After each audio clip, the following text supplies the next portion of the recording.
অনুগ্রহ করে সঠিক ব্যাখ্যা জানাবেন। মিলাদটা রাসূলের যুগে ছিল না। মিলাদ মানে জন্ম, মৌলুদ থেকে মিলাদ। তখন এই মিলাদটা রাসূল করিম সাল্লাল্লাহু আলাইহি ওয়াসাল্লামের জন্ম বৃত্তান্ত। এই জন্ম বৃত্তান্তের যে সিস্টেম আমাদের দেশে উপমহাদেশে চালু হয়েছে, কতগুলো লোক এক জায়গায় বসে তারপরে সব দাঁড়াইয়া নবী সালাম আলাইকা কোরআন সুরে সমস্বরে একযোগে পড়ল, এইটা রাসূলের যুগে ছিল না। এটা সাহাবায়ে কেরামের যুগে ছিল না, এটা তাবিঈনদের যুগে ছিল না, এটা তাবিঈনদের যুগে ছিল না। এখন আপনারা মনে করেন যে কোন জিনিসে খুব সওয়াব আছে এমন কোন জিনিসকে রাসূলুল্লাহ আমাদেরকে জানান নাই, সাহাবায়ে কেরাম আমাদের জানান নাই। আপনারা কি এই ধরনের বিশ্বাস করবেন? এরকম বিশ্বাস করবেন? যাতে সওয়াব আছে রাসূলুল্লাহ সব আমাদের জানাইছেন, সাহাবায়ে কেরাম আমাদের সব জানাইছেন। তো মিলাদে যদি সওয়াব থাকবে তো রাসূলুল্লাহ বললেন না কেন? সাহাবীদের চাইতে আমরা কি বেশি রাসূলুল্লাহকে ভালোবাসতে পারবো? জবাব দেন, পারবো? তো যদি এইটা রাসূলুল্লাহর ভালোবাসার কারণে হয়, তাহলে সাহাবীরা কেন মিলাদ পড়েন নাই? তারা কেন নবী সালাম আলাইকা ইয়া রাসূল সালাম আলাইকা একযোগে দাঁড়ায় পড়ে নাই? এই কথা বলি বোঝেন আপনারা? রাসূলের যুগে নাই, সাহাবীদের যুগে নাই, তাবিঈনদের যুগে নাই, তাবিঈনদের যুগে নাই। রাসূলুল্লাহর ইন্তেকালের 600 বছর পর মিলাদ আবিষ্কার হয়েছে। এইরকম একটা সুস্পষ্ট বিদআত মুসলমানদের পালন করা উচিত নয়। একদিন একজন সাহাবী বলেছিলেন, ইয়া রাসূলুল্লাহ, জংলি উট দেখলাম আপনার পায়ের উপরে সেজদায় পড়ে গেল, আপনি যদি আমাদেরকে অনুমতি দিতেন না আপনাকে আমরা সেজদা করতাম। আল্লাহর নবী বললেন, মানুষকে সেজদা করা এ পারমিশন যদি আমি দিতাম, তাহলে দুনিয়ার সমস্ত স্ত্রীদেরকে বলতাম তারা যেন তাদের স্বামীকে সেজদা দেয়। স্বামীর মর্যাদা এখানে বেশি, সুতরাং অধিকার সমান, কোনো সন্দেহ নাই, কিন্তু স্বামীর একটা আলাদা মর্যাদা আছে, সেই সম্মানও তাকে দিতে হবে।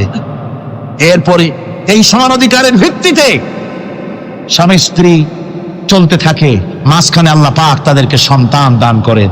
আল্লাহ তাদেরকে, নারীকে লেখাপড়ার অধিকার দিয়েছেন, ইসলাম তাকে লেখাপড়ার অধিকার দিয়েছে, শিক্ষার অধিকার দিয়েছে। হযরত আয়েশা সিদ্দিকা রাদিয়াল্লাহু তাআলা আনহা শিক্ষয়িত্রী ছিলেন, হাফেজা ছিলেন, হাদিসের হাফেজা ছিলেন, কোরআনের হাফেজা ছিলেন, হাজার হাজার সাহাবায়ে কেরামদের তিনি ওস্তাদ ছিলেন। সুবহানাল্লাহ বলেন।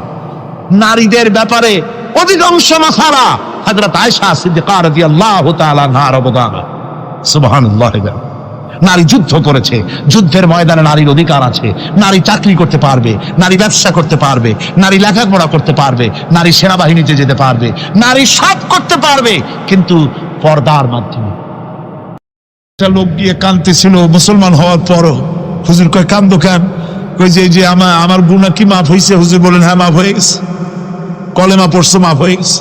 কয় যে হুজুর আমি তো মারাত্মক গুনাহ করছি। বলে কি?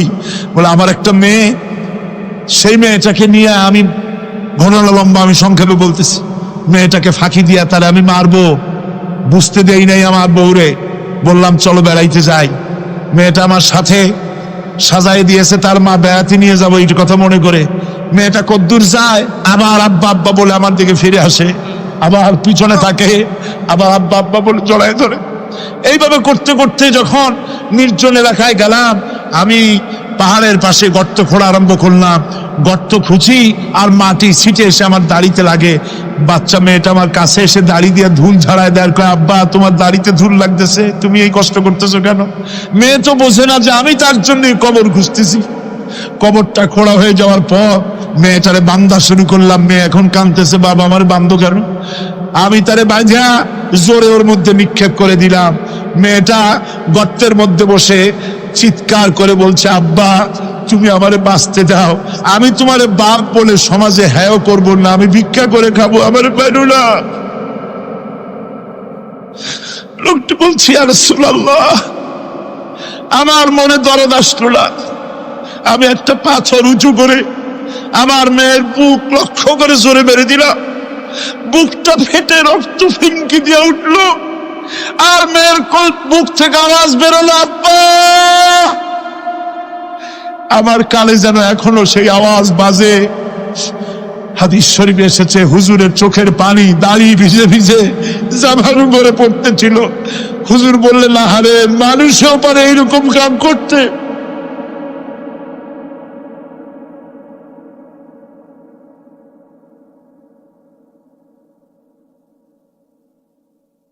পৃথিবীতে নারীর যখন কোনো সম্মান ছিল না, মর্যাদা ছিল না, সেই সময় আমার রাসূল, আমার বিশ্বনবী নারীদেরকে সম্মানের হাত ধরে গর্তের ভিতর থেকে উঠাইয়া রানীর সিংহাসনে বসায় দিলেন। সুবহানাল্লাহ, মায়ের মর্যাদা দিয়ে দিলেন। সুবহানাল্লাহ, নারীরা আমাদের মায়ের জাত, নারীরা আমার কিয়ের জাত? মায়ের জাত। আমার মা বোনেরা, তোমাদের সম্মান কত তোমরা জানো না। আমরা পুরুষ, আমাদের পায়ের তলে জুতা, আর তোমরা আমাদের মায়ের জাত, তোমরা নারী, তোমাদের পায়ের তলে আল্লাহর জান্নাত, আল্লাহর ব্যস্ততা তোমাদের পায়ের তলে। এই সম্মান আল্লাহ তোমাদের দিয়েছে, নবী দিয়েছেন। সুবহানাল্লাহ কর। ভাইরা আমার, অধিকার ইসলাম দিয়েছে। বিবাহ যখন হয়, এই বিবাহের সময় এজেন্ট আনতে হয়। আর বিবাহ হচ্ছে বিবাহ বৈঠক, এজেন্ট আনার জন্য ওই যে কি জানি কয়, ম্যারেজ রেজিস্ট্রার বা মৌলবি সাহেব, কার অনুমতি আগে নেয়? বলেন কার অনুমতি? তাহলে অধিকার ইসলাম পুরুষে দিল না মেয়ে লোকে দিল? আজ মেয়ে লোকের কাছে যাও, মেয়েটাকে জিজ্ঞেস করো সেই বিবাহে রাজি আছে কিনা। সুবহানাল্লাহ পড়ে, এই বিবাহে রাজি আছে কিনা জিজ্ঞেস করো, তার অধিকারই বেশি। এরপরে এই বিবাহে করার ব্যাপারে কত বৈষম্য। আজ বিবাহ করতে গেলে যৌতুকের প্রথা এসেছে। রাসূলুল্লাহ যৌতুক দিয়েছিলেন, ওটা যৌতুক না, ওটা উপহার, ওটা হাদিয়া। রাসূলুল্লাহ তোহফা দিয়েছিলেন হুজুরের জামাই। সুবহানাল্লাহ, কি জামাই! এক জামাই তো জিন্নুর আইন, যাকে ফেরেশতারা পর্যন্ত লজ্জা করতো যারা দেখে, হযরত উসমান রাদিয়াল্লাহু তাআলা আনহু। আর একজন হযরত আলী কাররামাল্লাহু ওয়াজহাহু। হযরত আলী, যার সম্পর্কে রাসূল পাক সাল্লাল্লাহু আলাইহি ওয়াসাল্লাম যাকে কত সম্মান দিয়েছেন, কত মর্যাদা দিয়েছেন, এই হলো হযরত আলী হুজুরের জামাই। আনা মাদিনাতুল ইলম ওয়া আলিউম বাবুহা, আমি হলাম জ্ঞানের রাজ্য, আর আলী হলো সেই রাজ্যে প্রবেশের দরজা। সুবহানাল্লাহ। ভাইরা, এই হলো জামাই। আর মেয়ে খাতুনে জান্নাত, বিনতে রাসূল, বেহেশতের সমস্ত রমণীদের সরদারিনী মা ফাতিমাতুজ জাহরা রাদিয়াল্লাহু তাআলা আনহা। কি উপহার দিলেন বিয়েতে রাসূল! এই মেয়ে আর এই জামাই, উপহার হলো খেজুরের ছোবড়ার একটা তোশক, পানি উঠাবার জন্য একটা মশক, আর আতা পেশা একটা জাতা। এই হলো নবীর মেয়ে আর জামাইয়ের জন্য উপহার। রাসূলের প্রতি কি ভালোবাসা দেখেছেন হযরত উম্মে হাবিবা রাদিয়াল্লাহু তাআলা আনহা, আমাদের মা আবু সুফিয়ান রাদিয়াল্লাহু তাআলা আনহু, তার মেয়ে। তার কাছে আবু সুফিয়ান তখনও কাফের, সেই কুফরি হালতে মেয়ের ঘরে গিয়েছেন। যাওয়ার পরে হযরত উম্মে হাবিবা বাপ যখন বসতে গিয়েছেন, তখন উম্মে হাবিবা বলছেন যে আব্বা একটু দাঁড়ান। এই অবস্থায় দাঁড়াতে বলে বিছানাটা উল্টায়া দিয়া তারপরে বললেন যে বসেন। বাপ মনে খুব দুঃখ পেলেন। আবু সুফিয়ান বললেন, মা উম্মে হাবিবা, আমি তোমার পিতা, ভালো একটা বিছানা থাকলে তাই বিছায় দেওয়া উচিত ছিল, আর তুমি বিছানাটা উঠাইয়া তারপরে আমার খালি জায়গায় বসতে বললা, আমি তোমার ব্যবহারে আহত হলাম। হযরত উম্মে হাবিবা বলেন, আব্বা জান, নিশ্চয়ই আপনি আমার আব্বা, শ্রদ্ধেয় পিতা, কোনো সন্দেহ এতে নাই, কিন্তু আপনি একজন কাফের। আল্লাহর রাসূল যে বিছানায় বসেন, সেই বিছানা আমি একটা কাফেরকে বসতে দিতে পারি না। সুবহানাল্লাহ। তিনজনের দোয়া কবুল হবে আল্লাহর দরবারে। তার মধ্যে একজন হলেন মাজলুম ব্যক্তি, যে ব্যক্তি অত্যাচারিত, সে ব্যক্তি মুসাফির, প্রবাসী, তার দোয়া কবুল হবে। আর মা বাপ যদি সন্তানের জন্য দোয়া করে, ওই দোয়া আল্লাহ রব্বুল আলামিনের দরবারে মঞ্জুর হয়ে যায়। আল্লাহ রব্বুল আলামিন মা বাপ সম্পর্কে বলেন, মা বাবের জন্য আমার কাছে দোয়া করবি বান্দারা, আমার কাছে দোয়া করবি। দোয়াটা আল্লাহ পাক শেখাচ্ছেন, রব্বিরহামহুমা কামা রব্বায়ানি সগীরা। পড়েন সবাই, রব্বিরহামহুমা কামা রব্বায়ানি সগীরা। একটু জিকির করেন, লা ইলাহা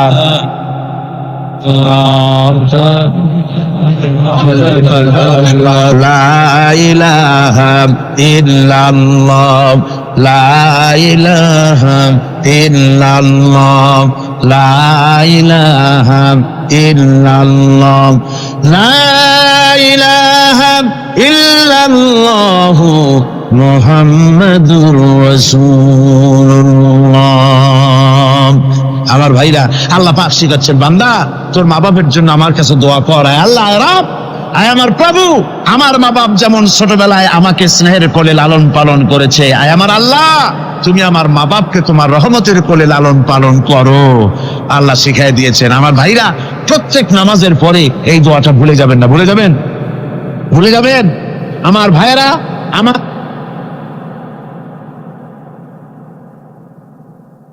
وَوَصَّيْنَا الْإِنسَانَ بِوَالِدَيْهِ إِحْسَانًا حَمَلَتْهُ أُمُّهُ كُرْهًا وَوَضَعَتْهُ كُرْهًا। আল্লাহ পাক বলেন, আমি পৃথিবীর সমস্ত মানব মণ্ডলীকে উপদেশ দিয়েছি, মা বাপকে সম্মান করো, শ্রদ্ধা করো, তাদের উপকার করো। তার কারণ হলো তোমার মা তোমাকে গর্ভে ধারণ করেছে অত্যন্ত কষ্টের সাথে। আল্লাহ বলতেছেন, মা তোমাকে গর্ভ ধারণ করেছে অত্যন্ত কষ্টের সাথে, এরপরে তোমাকে ডেলিভারি করেছেন অত্যন্ত কষ্টের সাথে, তোমাকে ডেলিভারি করেছেন। গভীর রাত্রে মানুষ সব ঘুমায় যায়, গর্ভবতী মা ঘুমাতে পারে না, সন্তান পেটের ভিতরে হাঁটু দিয়া গুঁতা মেরেছে, পা দিয়া লাথি মেরেছে। মা চরম শীতের রাত্রে, প্রচন্ড শীতের রাতে গায়ের লেপটা সরাই দিয়া মা একবারে দাঁড়ায় আর একবারে বসে, একবার দেওয়ালের সাথে হেলান দিয়া দাঁড়ায়, কষ্ট করে রাতটায় কাটায় দেয়। আবার সারাদিন সংসারের জন্য কাজ করেছেন, রান্না বান্না করেছেন মা, সকলকে খাওয়াইয়া মা শেষের দিকে খেতে গেছেন। যখন নিজে খেতে গেলেন, আবার ক্ষুধা নিয়ে খেতে বসেছেন, পেটের ভিতরে সন্তান লাথি মেরেছে, পেটের মধ্যে ঘুষা মেরেছে, হাঁটু দিয়া গুঁতা মেরেছে, ভরা পেটে, পেটের ভিতরে সন্তান গুঁতা মারলো হাঁটু দিয়া, মাথা দিয়া। মা ক্ষুধা রয়েছে, পেটে খেতে পারলেন না, বেদনা শুরু হয়েছে। খাবারের থালাটা ঠেলে দিয়ে মা দাঁড়ালেন, বসলেন, চোখের পানি ফেললেন। এভাবে করে মা একটা দুইটা দিন নয়, 10টি মাস পর্যন্ত সন্তানটাকে পেটের মধ্যে নিয়ে, একটা জীবিত মানুষ আর একটা জীবিত সন্তান পেটের মধ্যে নিয়ে নড়াচড়া করছেন, চলাফেরা করছেন। কিতাবের মধ্যে এসেছে, রাতের বেলায় মা যে ঘুমাতে পারেন না, সন্তানের নড়াচড়ার কারণে রাতভর ইবাদত করলে যত সওয়াব পাওয়া যেত, আল্লাহ ওই সওয়াব মায়ের আমলনামায় লিখে দেন। সন্তান পেটে থাকার কারণে খেতে পারে না, পেট ভরে ক্ষুধায় কষ্ট পায় মা, এই জন্যে 10 মাস ধরে রোজা রাখলে যে সওয়াব হতো, আল্লাহ রাব্বুল আলামিন মায়ের আমলনামায় রোজার সওয়াব লিখে দেন। 10 মাস পরে গেল, সন্তান ডেলিভারির সময় চলে এলো। মায়ের মন বিমর্ষ, সন্তান ডেলিভারি হবে, না জানি মরে যাই নাকি, না জানি অপারেশন লাগে নাকি, কি অবস্থা হবে। মা খেতে পারে না, মুখটা শুকায়া যায়। ডেলিভারির সময় যখন আসে, মাবাবের কাছ থেকে বিদায় নিয়ে যায়, স্বামীকে একান্তে গোপনে ডেকে নিয়ে বলে, প্রাণের স্বামী, দীর্ঘদিন একসঙ্গে ঘর কন্যা করেছি, অপরাধ হয়ে যেতে পারে, আমারে মাফ করে দিও। আমার মনে হয় এবার আমি আর বাঁচবো না। সংসার থাকলো, চাবি থাকলো, সব বুঝে নাও, আমারে মাফ করে দিও। মা চলে গেল সতিকা গৃহে, ক্লিনিকে চলে গেল, অপারেশন থিয়েটারে চলে গেল, অথবা ডেলিভারির জায়গায় চলে গেল। ডেলিভারি পেইন শুরু হয়ে গেল, বেদনা শুরু হয়ে গেল। এক একটা বেদনা যেন মায়ের এক একটা মৃত্যু যন্ত্রণা শুরু হয়ে যায়। এমন যন্ত্রণা, প্রসব বেদনা দুনিয়ার ভুক্তভোগী মা ছাড়া আর কেউ জানে না। এই চরম বেদনার ভেতর দিয়ে, চরম কষ্টের ভিতরে মা যখন একটা বাচ্চা প্রসব করলো, জিহাদের ময়দানের মতো মা রক্তাক্ত হয়ে গেলেন, সন্তান দুনিয়া এলো।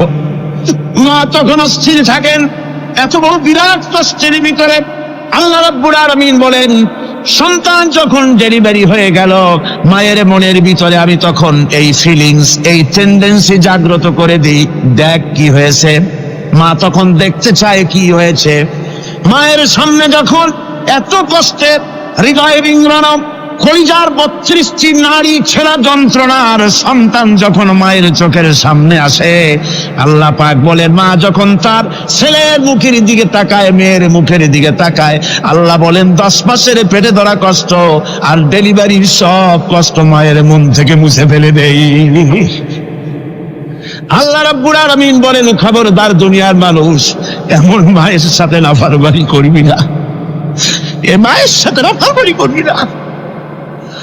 মাকে সম্মান করবি, মার কাছে দোয়া চাবি। দুনিয়ায় যদি সম্মান চাও, রিসপেক্ট চাও, মায়ের পায়ে ধরে কাঁদো। মায়ের জাতি অনেক সম্মান তার। রাসূল করিম সাল্লাল্লাহু আলাইহি ওয়াসাল্লামকে প্রশ্ন করা হয়েছে, হুজুর খেদমত করবো কার? হুজুর কয় মায়ের। তারপরে কার? হুজুর কয় মায়ের। তারপরে কার? হুজুর বলেন মায়ের। তারপরে কার? তোমার পিতার।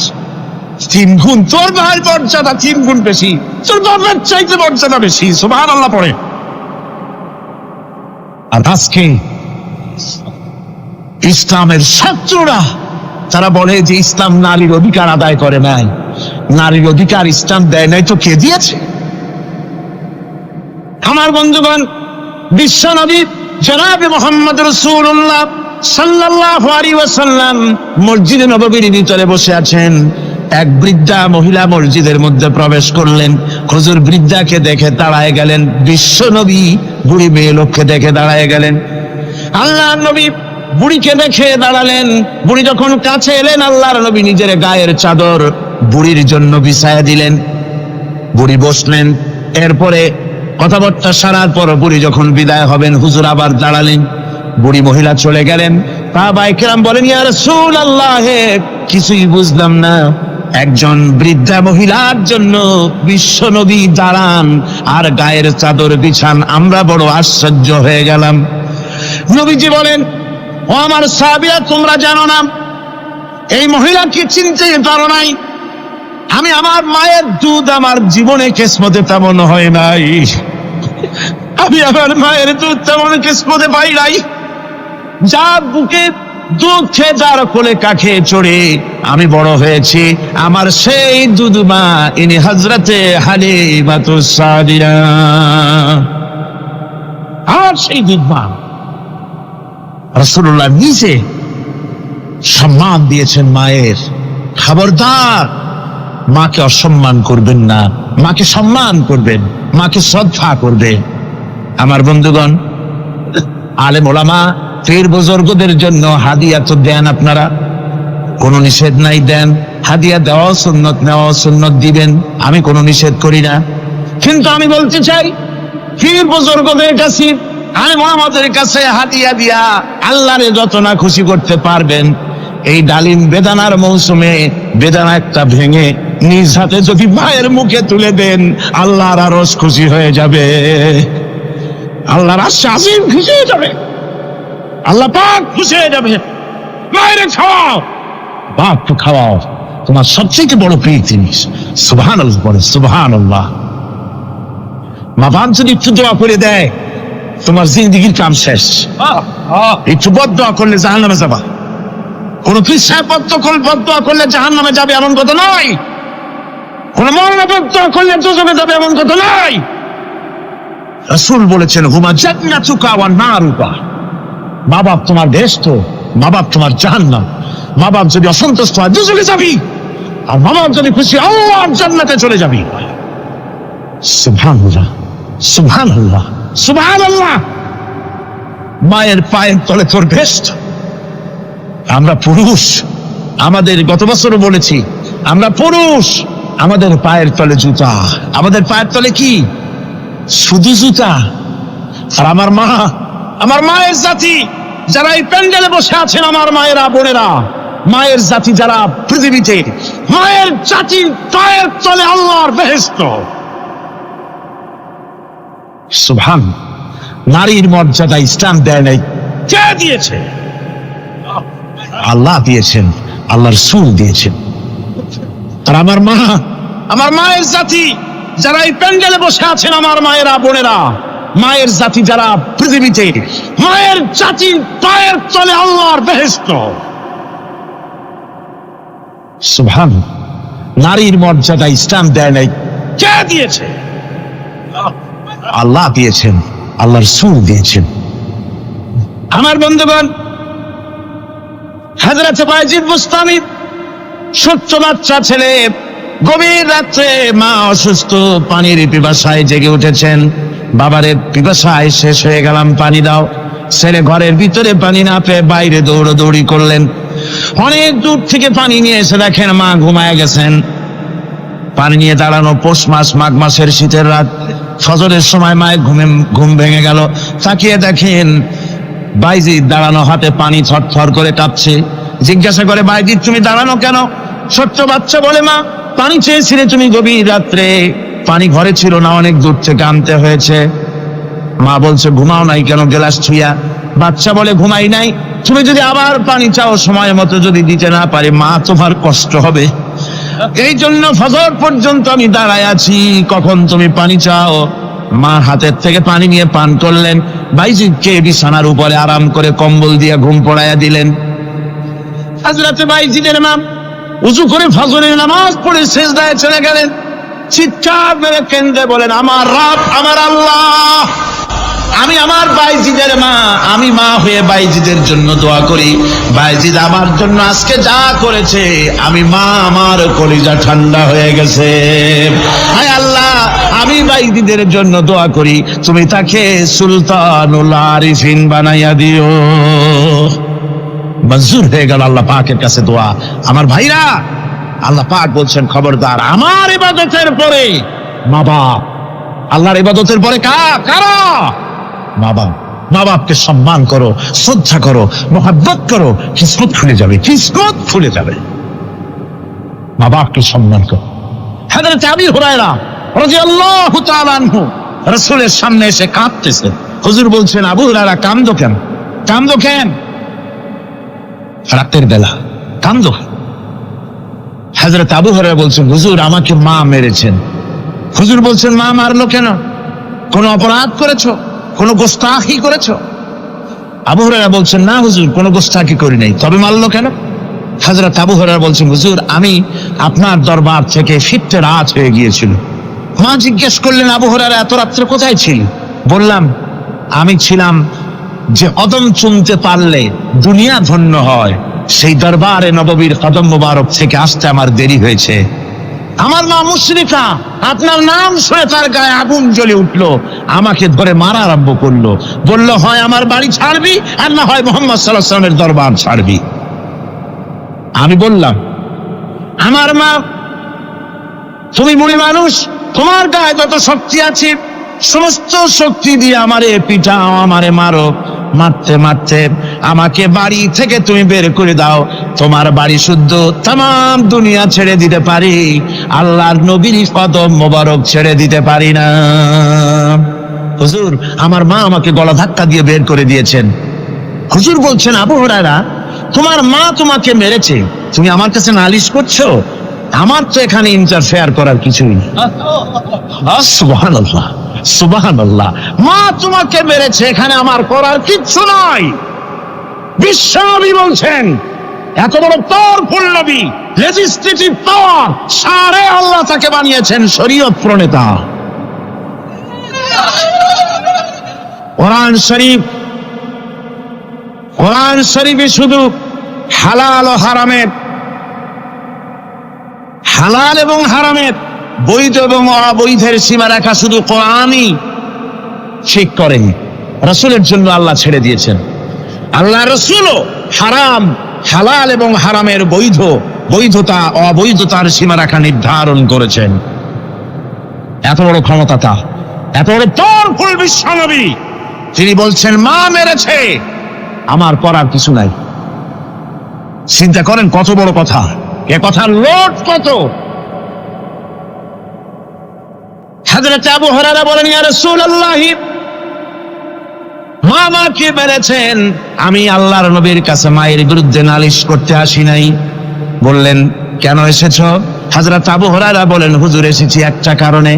আমি জানি আল্লাহ নবী যদি আল্লাহর দরবারে হাত উঠায়া কোনো জিনিস বলে, আল্লাহ রাব্বুল আলামিন সঙ্গে সঙ্গে মঞ্জুর করে নেন। হুজুর আমি এসেছি, মেহেরবানি করে দোয়া করুন আমার মাকে যেন আল্লাহ হেদায়েত নসিব করে দেন। আল্লাহ নবী হাত উঁচু করে বললেন, আল্লাহুম্মা হিদি উম্মা আবি হুরায়রা, আয় আল্লাহ আমি দোয়া করি আবু হুরায়রার মাকে তুমি হেদায়েত নসিব করে দাও। রাসূলুল্লাহ দোয়া করছেন আর আবু হুরায়রা সমানে দৌড়াচ্ছেন।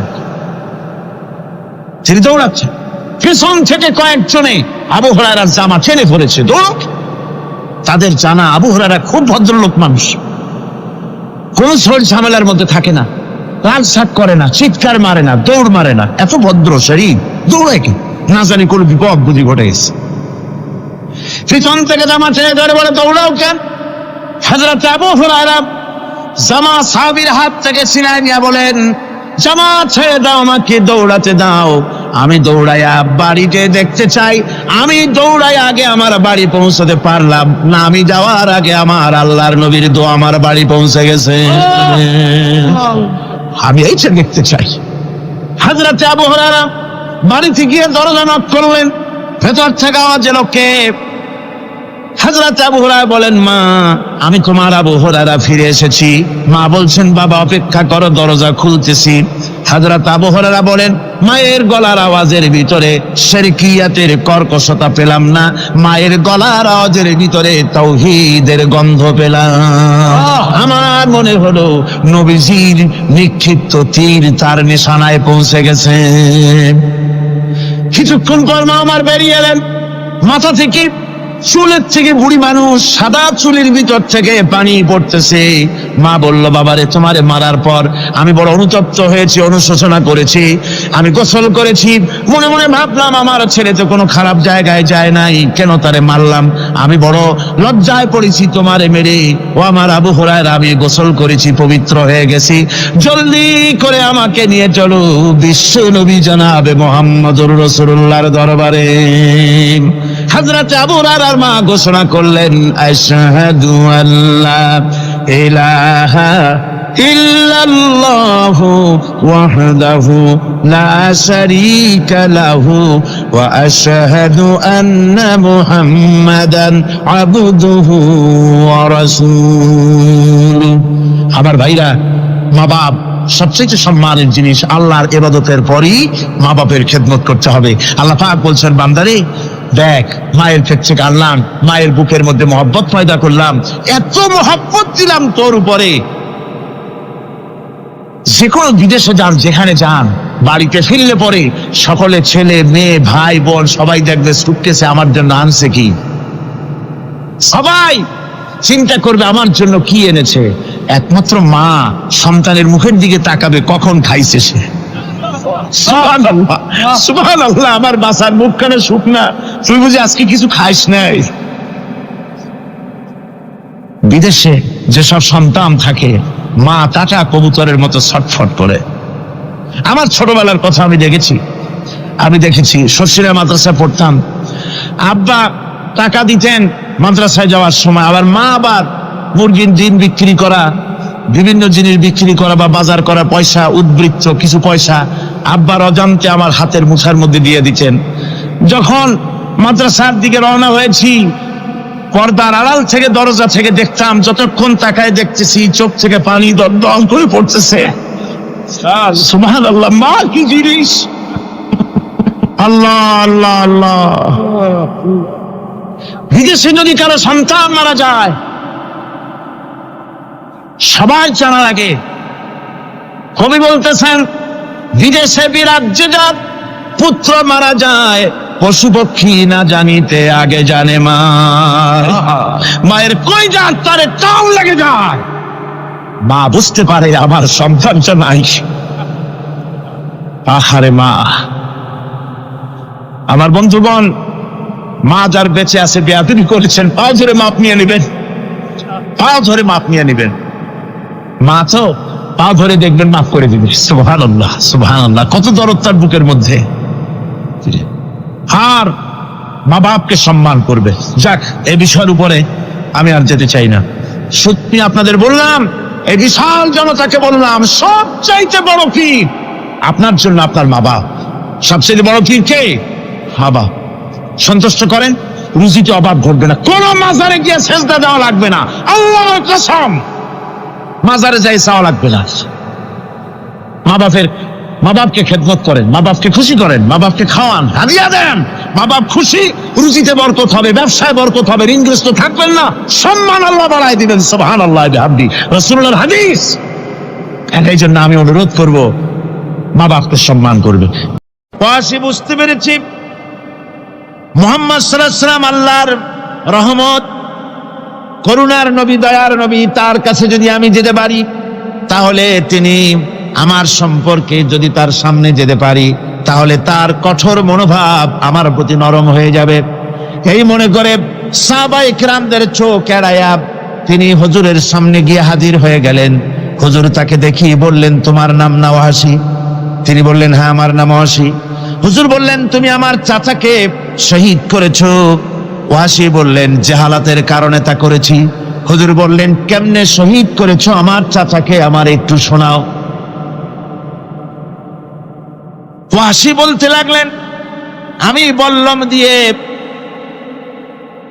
হযরতে হামজার শরীরকে এফোড় ওপড় করে দিয়েছি, তারপরে তার বুককে খঞ্জর দিয়ে ফেরে বুকের ভিতর থেকে কলিজাটা বের করে নিয়ে আমি হাতে দিয়ে দিয়েছি হেন্দাই কলেজা চিবিয়ে চিবিয়ে খেস। রাসূল পাক সাল্লাল্লাহু আলাইহি ওয়াসাল্লাম, হাদিস শরীফে এসেছে, ওয়াসির বর্ণনা যখন তিনি শুনতেছিলেন, রাসূলের চোখ থেকে তখন পানি পড়ে দাড়ি মোবারক ভিজে ভিজে পড়তেছিল। ঘটনা শোনার পর রাসূলুল্লাহ বললেন, ওয়াসি তুমি কি চাও? ওয়াসি বললেন, আমি ইসলাম কবুল করতে চাই। হুজুর তাকে মুসলমান বানালেন।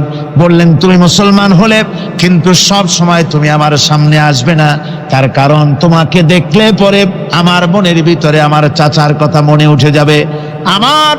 আমি আমার আব্বাকে পাই নাই, আব্বার স্নেহ যত্ন আমার কিসমতে তেমন হয় নাই। আমার চাচা হামজা আমাকে পিতার মতো করে আমাকে স্নেহ করেছে, তোমাকে দেখলে পরে তার কথা মনে পড়বে, সুতরাং তুমি সবসময় আমার সামনে আসবে না। ওয়াসি সেদিন শপথ নিয়েছিলেন, রব্বুল আলামিন, আমি জাহালাতের কারণে যেই বল্লম দিয়ে একজন শ্রেষ্ঠ সন্তানকে আমি শহীদ করে ফেলেছিলাম, আমি বুঝতে পারি নাই, ওই বল্লমটা আমি হেফাজতে রেখে দিয়েছি। তুমি আমার এই দোয়া মঞ্জুর করো, আমি যেন এই বল্লম দিয়ে এই পৃথিবীর নিকৃষ্ট ইসলামের কোন দুশ্মনকে যেন আমি শেষ করে দিতে পারি। আল্লাহ পাক দোয়া তার মঞ্জুর করে নিলেন। মুসাইলামা কাযযাবের বিরুদ্ধে হযরত আবু বকর সিদ্দিক রাদিয়াল্লাহু তাআলা আনহু যে বাহিনী পাঠালেন, হযরত ওয়াসি সেই বাহিনীর মধ্যে ছিলেন। আর তিনি সেই বল্লমটা দিয়ে, যে বল্লম দিয়ে তিনি হযরত হামজাকে শহীদ করেছিলেন, সেই বল্লমটা দিয়েই ইসলামের নিকৃষ্ট শত্রু মুসাইলামা কাযযাবকে দুনিয়া থেকে তিনি বিদায় করে দিলেন। রাসূলের যুগে একজন নবুয়তের দাবি করলো, তার নাম হচ্ছে মুসাইলামা কাযযাব। সে দাবি করলো, সে মনে করলো যে নবুয়ত হচ্ছে একটা ব্যবসা। মুহাম্মদ সাল্লাল্লাহু আলাইহি ওয়াসাল্লামের কিছু ছিল না, নবুয়তের দাবি করলো, গনিমতের মাল আসলো, টাকা পয়সা আসলো, তারপর রাজত্ব হয়ে গেল। এরকম তো কম কথা না। তা আমিও যদি নবুয়তের দাবি করি, তাহলে এরকমের একটা ব্যবসা আমিও করতে পারবো।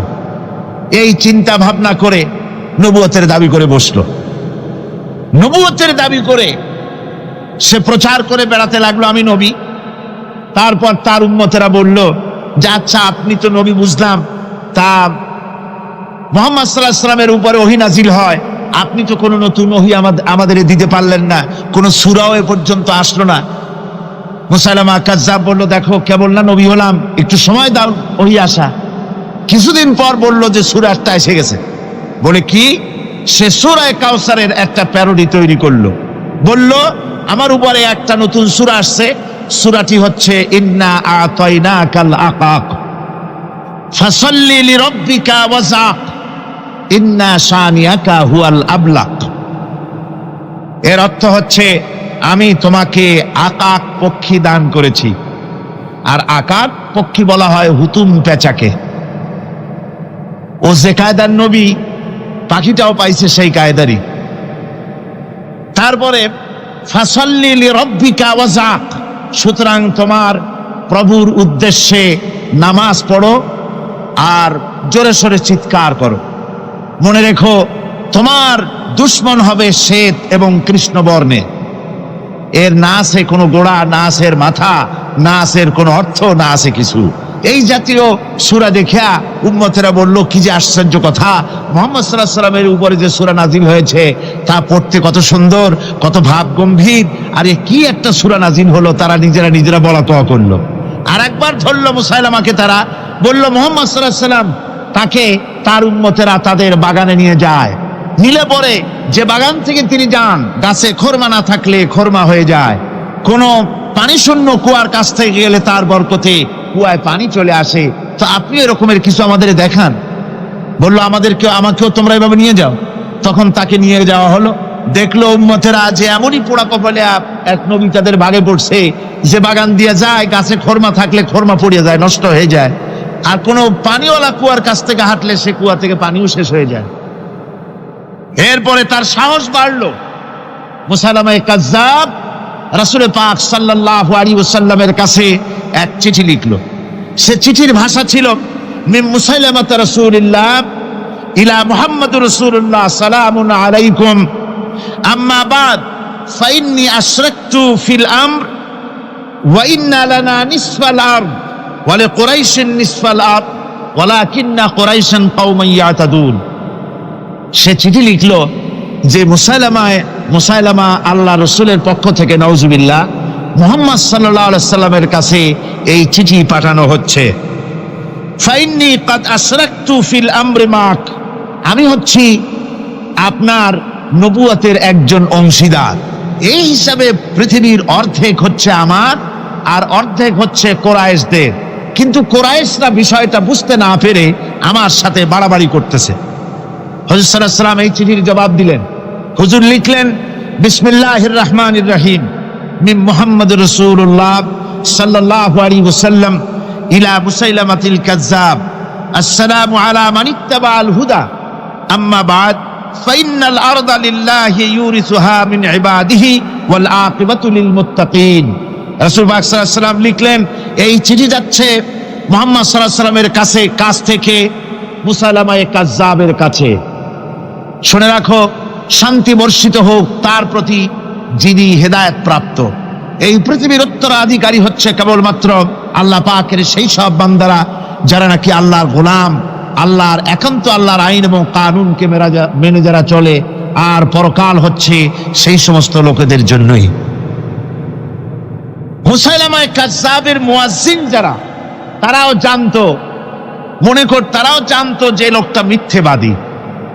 তো কিছু মাল পানি পাওয়া যায়, টাকা পয়সা পাওয়া যায়, সাথে থাকলে কিছু খাওয়াটাও যায়, এই জন্য তার সাথে থাকতো।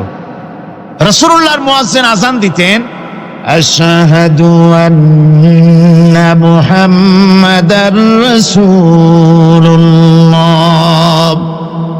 আমি সাক্ষ্য দিচ্ছি মুহাম্মদ সাল্লাল্লাহু আলাইহি ওয়াসাল্লাম আল্লাহর রাসূল। আর মুসাইলামার মুয়াজ্জিন যে ছিল, সে আযান দিত, আশহাদু আন্না মুসাইলামাতা ইয়াজামু আন্নাহু রাসূলুল্লাহ। ও বলতো, আযান দিত এই কথা বলে যে আমি সাক্ষ্য দিচ্ছি মুসাইলামা মনে করে যে সে আল্লাহর রাসূল। আমার ভাইরা, এরপরে মুসাইলামা কাজ্জাবের বিরুদ্ধে হযরত আবু বকর সিদ্দিক রাদিয়াল্লাহু তাআলা আনহু 40,000 লোকের একটা বিশাল বাহিনী, সাহাবায়ে কেরামদের এক বিশাল বাহিনী পাঠিয়ে দিলেন মুসাইলামা কাজ্জাবের বিরুদ্ধে লড়াই করার জন্য। এর সিবাসারার ছিলেন হযরত খালিদ বিন ওয়ালিদ। এই জিহাদে যাওয়ার সময় ওয়াহশী রাদিয়াল্লাহু তাআলা আনহু, যিনি হযরত হামজা রাদিয়াল্লাহু তাআলা আনহুর কাতিল ছিলেন। হুজুর সাল্লাল্লাহু আলাইহি ওয়াসাল্লাম ফতহ মক্কার দিনে সকলকে ক্ষমা করে দিয়েছিলেন, কিন্তু 5 জন নারী আর 6 জন পুরুষ সম্পর্কে বলেছিলেন, এদেরকে যেখানে পাও সেখানে হত্যা করো। এর মধ্যে ওয়াসি একজন। ওয়াসি বুঝতে পেরেছি মুহাম্মদ সাল্লাল্লাহু আলাইহি ওয়াসাল্লাম আল্লাহর রহমত, করুণার নবী, দয়ার নবী, তার কাছে যদি আমি যেতে পারি তাহলে তিনি আমার সম্পর্কে, যদি তার সামনে যেতে পারি তাহলে তার কঠোর মনোভাব আমার প্রতি নরম হয়ে যাবে। এই মনে করে সাহাবায়ে কেরামদের চোখ এড়ায়া তিনি হুজুরের সামনে গিয়ে হাজির হয়ে গেলেন। হুজুর তাকে দেখিয়ে বললেন, তোমার নাম না ওয়াসি? তিনি বললেন, হ্যাঁ আমার নাম ওয়াসি। হুজুর বললেন, তুমি আমার চাচাকে শহীদ করেছো? ওয়াসি বললেন, জাহালাতের কারণে তা করেছি। হুজুর বললেন, কেমনে শহীদ করেছো আমার চাচাকে, আমার একটু শোনাও। ওয়াসি বলতে লাগলেন, আমি বল্লম দিয়ে হযরতে হামজার শরীরকে এফোড় ওপড় করে দিয়েছি, তারপরে তার বুককে খঞ্জর দিয়ে ফেরে বুকের ভিতর থেকে কলিজাটা বের করে নিয়ে আমি হাতে দিয়ে দিয়েছি হেন্দাই কলেজা চিবিয়ে চিবিয়ে খেস। রাসূল পাক সাল্লাল্লাহু আলাইহি ওয়াসাল্লাম, হাদিস শরীফে এসেছে, ওয়াসির বর্ণনা যখন তিনি শুনতেছিলেন রাসূলের চোখ থেকে তখন পানি পড়ে দাড়ি মোবারক ভিজে ভিজে পড়তেছিল। ঘটনা শোনার পর রাসূলুল্লাহ বললেন, ওয়াসি তুমি কি চাও? ওয়াসি বললেন, আমি ইসলাম কবুল করতে চাই। হুজুর তাকে মুসলমান বানালেন। বললেন, তুমি মুসলমান হলে কিন্তু সব সময় তুমি আমার সামনে আসবে না, তার কারণ তোমাকে দেখলে পরে আমার মনের ভিতরে আমার চাচার কথা মনে উঠে যাবে। আমি আমার আব্বাকে পাই নাই, আব্বার স্নেহ যত্ন আমার কিসমতে তেমন হয় নাই। আমার চাচা হামজা আমাকে পিতার মতো করে আমাকে স্নেহ করেছে, তোমাকে দেখলে পরে তার কথা মনে পড়বে, সুতরাং তুমি সবসময় আমার সামনে আসবে না। ওয়াসি সেদিন শপথ নিয়েছিলেন, রব্বুল আলামিন, আমি জাহালাতের কারণে যেই বল্লম দিয়ে একজন শ্রেষ্ঠ সন্তানকে আমি শহীদ করে ফেলেছিলাম, আমি বুঝতে পারি নাই, ওই বল্লমটা আমি হেফাজতে রেখে দিয়েছি। তুমি আমার এই দোয়া মঞ্জুর করো, আমি যেন এই বল্লম দিয়ে এই পৃথিবীর নিকৃষ্ট ইসলামের কোন দুশ্মনকে যেন আমি শেষ করে দিতে পারি। আল্লাহ পাক দোয়া তার মঞ্জুর করে নিলেন। মুসাইলামা কাযযাবের বিরুদ্ধে হযরত আবু বকর সিদ্দিক রাদিয়াল্লাহু তাআলা আনহু যে বাহিনী পাঠালেন, হযরত ওয়াসি সেই বাহিনীর মধ্যে ছিলেন। আর তিনি সেই বল্লমটা দিয়া, যে বল্লম দিয়ে তিনি হযরত হামজাকে শহীদ করেছিলেন, সেই বল্লমটা দিয়েই ইসলামের নিকৃষ্ট শত্রু মুসাইলামা কাযযাবকে দুনিয়া থেকে তিনি বিদায় করে দিলেন। আমার ভাইরা, রাসূল পাক সাল্লাল্লাহু আলাইহি সাল্লামের ইন্তেকালের পর এ পর্যন্ত নবুয়তের যারা দাবি করেছে, এক হিসাবে জানা গেছে 28 জন দাবি করা হয়ে গেছে। রাসূল বলেছেন, আমার পরে 30 জন মিথ্যেবাদী নবুয়তের দাবি করবে। কতজন করবে? 28 জন হয়ে গেছে, বাকি আছে কত? এর মধ্যে গোলাম আহমদ একজন। গোলাম আহমদ দাবি করলো যে আমি নবী। তার অনেকগুলি বই কিতাব সে লিখলো। বইয়ের মধ্যে এক জায়গায় সে লিখেছে, তার বইয়ে এক জায়গায় লিখেছে যে আমি স্বপ্নে দেখলাম আল্লাহ আমার সামনে উপস্থিত। আল্লাহ আমার সামনে এসেছেন পুরুষের আকৃতিতে, আর আমি তখন স্বপ্নের ভিতরে আমি নিজেকে একজন নারীর মতোই মনে করলাম। স্বপ্নের ভেতরেই আল্লাহ পাক পুরুষ হিসাবে আমাকে ব্যবহার করলেন। আমি স্বপ্নের মধ্যেই গর্ভবতী হলাম এবং স্বপ্নের ভিতরে আমি গোলাম আহমদ মসিহে রূপান্তরিত হয়ে গেলাম। নাউযুবিল্লাহি মিন যালিক। গোলাম আহমদ বলছে, আল্লাহ পাক ওহীর মাধ্যমে আমাকে জানিয়েছেন, আল্লাহ আমাকে বলেছেন, গোলাম আহমদ তুমি হচ্ছ আমার সন্তান তুল্য। নাউযুবিল্লাহি মিন যালিক। এইভাবে অসংখ্য মিথ্যে কথা দিয়ে বইপত্র রচনা করেছে। লোকেরা তার কাছে নবুয়তের প্রমাণ চেয়েছে। আসলে শরীয়তের বিধান হচ্ছে, হুজুরের পরে যদি কেউ নবুয়তের দাবি করে তাহলে তাকে সে নবী কিনা এর কোনো প্রমাণ তার কাছে চাওয়াও জায়েজ নাই। যেহেতু প্রমাণ চাইতে গেলে বোঝা যায়, সন্দেহ হয় কিছুটা, প্রমাণ দিতে পারলে তাহলে সে নবী হবে। কথা বুঝতে পেরেছেন? এই জন্য রাসূলের পরে যদি কেউ নবুয়তের দাবি করে তাহলে তার কাছে নবুয়তের দাবির কোনো প্রমাণও চাওয়া যাইবে না। বিনা প্রমাণে রাসূলের পরে নবুয়তের দাবি যেই করবে সে কি হবে? জোরে বলেন কি হবে? কাফের হয়ে যাবে। দুনিয়ার সমস্ত উলামা, সমস্ত মুহাদ্দিস, সমস্ত মুফাসসির, দুনিয়ার সমস্ত মুফতি সব একমত, কোনো দ্বিমত নাই, গোলাম মোহাম্মদ কাদিয়ানী কাফের। তার অনুসারীরাও তার জামানায় মাওলানা আতাউল্লাহ শাহ বুখারী রহমতুল্লাহ আলাইহি তার সঙ্গে একটা বহস হলো। যেহেতু গোলাম মোহাম্মদ বলেছিল যে আমার এই 40 দিনের মধ্যে কেউ প্রতিবাদ করুক যেগুলি আমার ওহী নয়। হযরতে মাওলানা আতাউল্লাহ শাহ বুখারী রহমতুল্লাহ আলাইহি সেই যুগের একজন শ্রেষ্ঠ আলিম, তিনি বললেন আমি তোমার কাছে কোনো প্রমাণ চাই না তুমি নবী কিনা, আমি জানি তুমি মিথ্যেবাদী, তবে তোমাকে বলতে হবে তুমি এই শক্তি কোথায় পেলে। গোলাম মোহাম্মদ বলল কোরআন শরীফেই আছে আমার এই শক্তির উৎস। কোথায়? বলল যে এই যে আয়াতটা আমি আপনাদের সামনে তেলাওয়াত করেছি, ঈসা আলাইহিস সালামের ওই কথাই গোলাম মোহাম্মদ বলল যে হযরত ঈসা আমার সম্পর্কে বলেছেন ইয়াতি মিন বাদি ইসমুহু আহমদ, আমার পরে একজন নবী আসবেন, রাসূল আসবেন, তার নাম হবে আহমদ, আমি সেই আহমদ। মাওলানা আতাউল্লাহ বুখারী বলছেন তোমার নাম তো আহমদ না, তোমার নাম হচ্ছে গোলাম আহমদ। তার অর্থ হলো হযরত ঈসা আলাইহিস সালাম যে আহমদের কথা বলেছেন তুমি সেই আহমদের গোলাম। গোলাম আহমদ বললেন দেখুন আমার নামের প্রথম শব্দ গোলাম, এটা হচ্ছে আমার লকব, আমি আমার নামের লকবটা ছেড়ে দিলাম, বাদ দিয়ে দিলাম, আর ব্যবহার করব না। তাহলে তো আমি আহমদ থাকি, আপনি তো আর আপত্তি করতে পারেন না। মাওলানা বুখারী বললেন নামের প্রথম শব্দ বাদ দেওয়া যদি জায়েজ হয় তাহলে তোমার ফতোয়া দিয়ে আমার নামের প্রথম শব্দ বাদ দিয়ে দিলাম। আমার নাম আতা আল্লাহ, নামের প্রথম শব্দ আতা বাদ দিয়ে দিলাম। তো আতা যদি বাদ দেই তাহলে আল্লাহ হই, আর আল্লাহ হয়ে বলছি তোমার মতো গাধাকে নবুয়ত আমি দেই নাই। এরপর এই পৃথিবীর নিকৃষ্ট পাপী এই কাফেরের মৌত হলো কোথায়? জোরে বলেন এই কাফেরের মৌত হলো কোথায়? পায়খানার ভেতরে মৌত হয়েছে। আমার বন্ধুগণ, সুতরাং বাংলাদেশে যত কাদিয়ানি আছে সমস্ত কাদিয়ানিরা কাফের। সমস্ত কাদিয়ানিরা কি? আরো জোরে বলুন তারা কি? কাদিয়ানিরা মুসলমানদের গোরস্থানে তাদের মানুষ মারা গেলে মুসলমানদের গোরস্থানে তা দাফন করে না, মুসলমানদের জানাজায় তারা কোনোদিন আসে না, মুসলমানদের কোন মসজিদে তারা নামাজ পড়তে যায় না, তারা আলাদাভাবে মসজিদ তৈরি করে মসজিদের নামে। গোলাম মোহাম্মদ কাদিয়ানীর অনুসারীরা যে মসজিদ করে ওগুলি মসজিদ নয়, এগুলি মসজিদে জেরাত। এগুলি কি? মসজিদে জেরাত। এগুলি কখনোই মসজিদের সম্মান পেতে পারে না। তারা কোরআনে কারীমের ব্যাখ্যা নিজেরা করেছে, নিজেরা তৈরি করেছে, যার সাথে আহলে সুন্নাতুল জামাতের হাদিসের কোনো মিল নাই, নিজেরাই করেছে।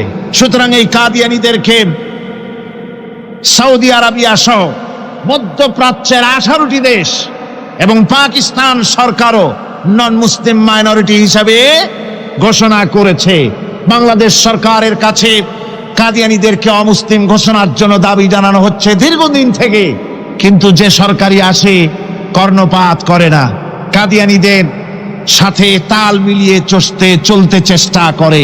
আর এই তাল মিলিয়ে চলার অর্থই হলো মুনাফিকি। এই তাল মিলিয়ে চলার অর্থ কি? মুনাফিকি।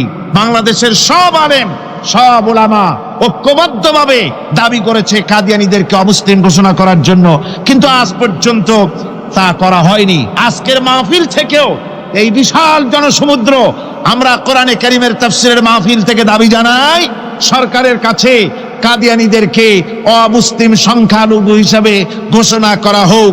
এ প্রস্তাবে দাবি কি আপনাদেরও? হাত উঁচু করে দেখান।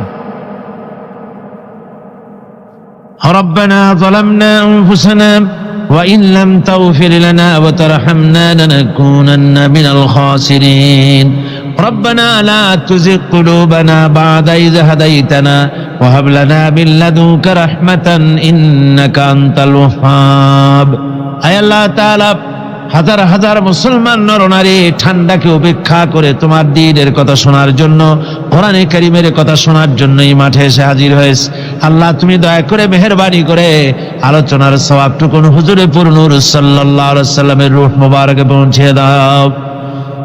রব্বুল আলামিন, আমাদের মধ্য থেকে যাদের মা বাপ দুনিয়া থেকে জনমের মতো বিদায় হয়ে গেছে, আল্লাহ কবরে যদি আযাব থাকে দয়া করে আযাব মাফ করে দাও। আল্লাহ আমাদের মা বাপের উপরে তোমার রহমত নাজিল করো।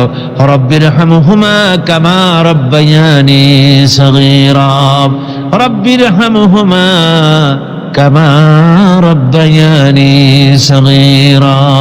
হে আল্লাহ রব্বুল আলামিন, এই মাহফিলে যত লোক আছি আমরা, কার কোন ব্যাধি আছে, রোগ আছে, আমরা তুমি ভালো করে জানো। আমাদের প্রত্যেকের ব্যাধিকে তুমি শিফায়ে আজলা দান করে দাও। আল্লাহুম্মা হাব্বিব ইলাইনাল ঈমান ওয়াযায়্যিনহু ফি কুলুবিনা ওয়াকাররিহ ইলাইনাল কুফরা ওয়াল ফুসুকা ওয়াল ইসয়ান ওয়াজআলনা মিনার রাশিদিন। রব্বানা তাকাব্বাল মিন্না ইন্নাকা আনতাস সামিউল আলিম ওয়া তুব আলাইনা ইন্নাকা আনতাত তাওয়াবুর রহিম। সুবহান রাব্বিকা রাব্বিল ইজ্জাতি আম্মা ইয়াসিফুন ওয়া সালামুন আলাল মুরসালিন আলহামদুলিল্লাহি রাব্বিল আলামিন। ওয়াজআল আখিরা কালিমাতিনা ইনদাল মাউত লা ইলাহা ইল্লাল্লাহু মুহাম্মাদুর রাসূলুল্লাহ।